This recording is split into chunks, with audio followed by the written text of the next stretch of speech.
Today morning somebody called me and said, Sadhguru, is it true that you're having a conversation with Suhel Seth?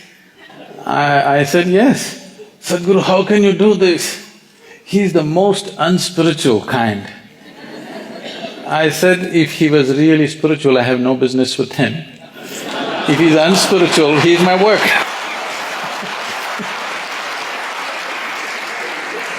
Those who are unspiritual are my work, and the thing is, if you want to have a conversation, they should be able to talk and the man can talk. So it's 1-0.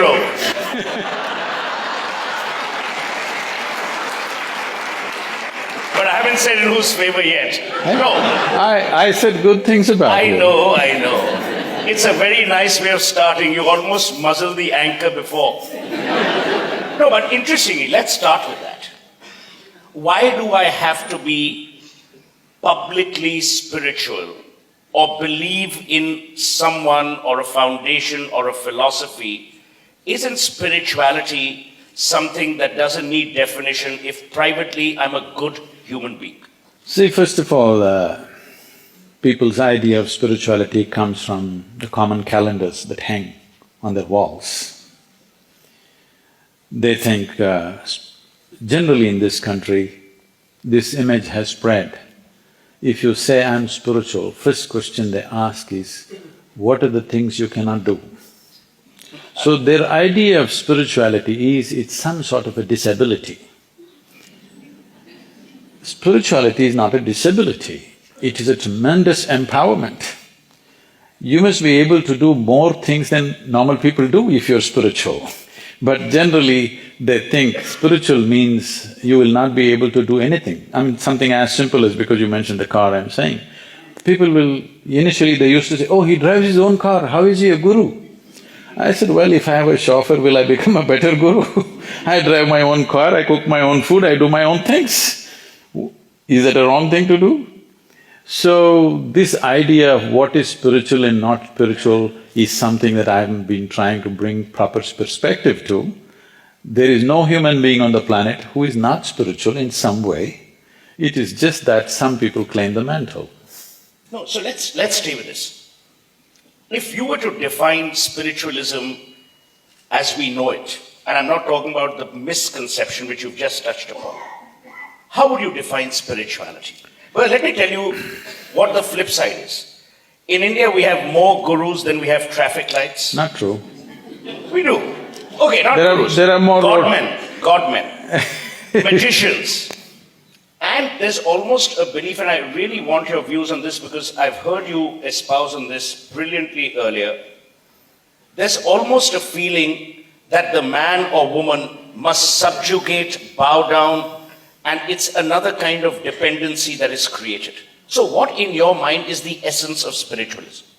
I will leave the word spiritualism because I don't know what that is. Spirituality essentially means that you have strived to make your experience of life beyond the realm of the physical. For you, what is beyond the physical is a living experience, it's not a belief. When you're in pursuit of this, your condition is this, that you're a seeker, you're not a believer. Because belief essentially means you have concretized your assumptions about life and beyond. Seeking means you have realized that you do not know. I do not know is a tremendous possibility. Only when you see I do not know, the possibility of knowing becomes a living reality for you. Seeking, longing, wanting to know, this becomes a possibility. So spirituality essentially means either you have reached a place where your experience of life is beyond your physical nature, you're able to touch that which is beyond physical, or you're in a state where you're seeking. That means you have admitted your ignorance about the nature of this existence and your own existence. Do you believe that sometimes our insecurities or our egos prevent us from admitting to our insecurities and that we need the quest? I said I'm not for belief. Well, in a manner people will… No, I know, it's become so much a part of our daily language, I believe this, I believe that, then I believe other things, everything. So I am trying to banish the word belief. What you know, you know. What you do not know, you do not know. What's the problem with this? What I know, I know. What I do not know, I do not know. It's wonderful and human of us to see what we do not know as we do not know. Unless we see that, we will never strive to know. So, when it comes to this about people not admitting their ignorance, because I think it is the nature of education, it is the way we have been conducting lots of things, where ignorance is considered a bad thing. Ignorance is a borderless thing, okay? Ignorance is a borderless reality. What you are yet to know is a limitless possibility. What you know is a tiny little thing. So you are identifying with the tiny little thing that you know and you're ignoring an immense possibility which you do not know. A constant admittance that I do not know so much about this existence is what makes you into an active, open intelligence. Otherwise, you will become… there are words which I don't want to use. Over time, we've seen more and more spiritual movements take shape in our country, in countries elsewhere. We've seen more and more people across strata, across income, across education, actually take to this path. Why do you think that's happened? See, this is a fundamental human longing. This can never be put down. This is… wherever you are as a human being, you want to be something more. That something more happens, you want to be something more. This is an endless thing.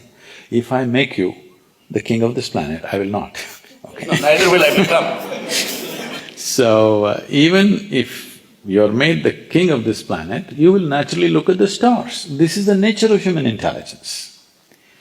You cannot… people think spirituality means to be content with what you have. Contentment is containment. That is not the nature of human intelligence. Human intelligence does not want more, it wants all. All cannot be had physically. Unless you transcend the physical nature, you cannot have all of it. This longing may not find conscious expression in most people, but generally we say if it finds physical expression, simple basic physical expression, we call this sexuality.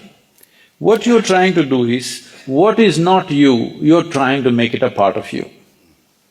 If it finds a mental expression, it gets labeled as conquest, greed, or simply shopping, whatever you want to call it. If it finds an emotional expression, you will call it love, compassion. But if it finds a conscious expression, generally in this country, technically we call it yoga, because the word yoga means what is you and what is universal has become one. The word yoga does not mean twisting your body or whatever else, it means your experience of life is become one with the existence. Or the normal English term is spirituality.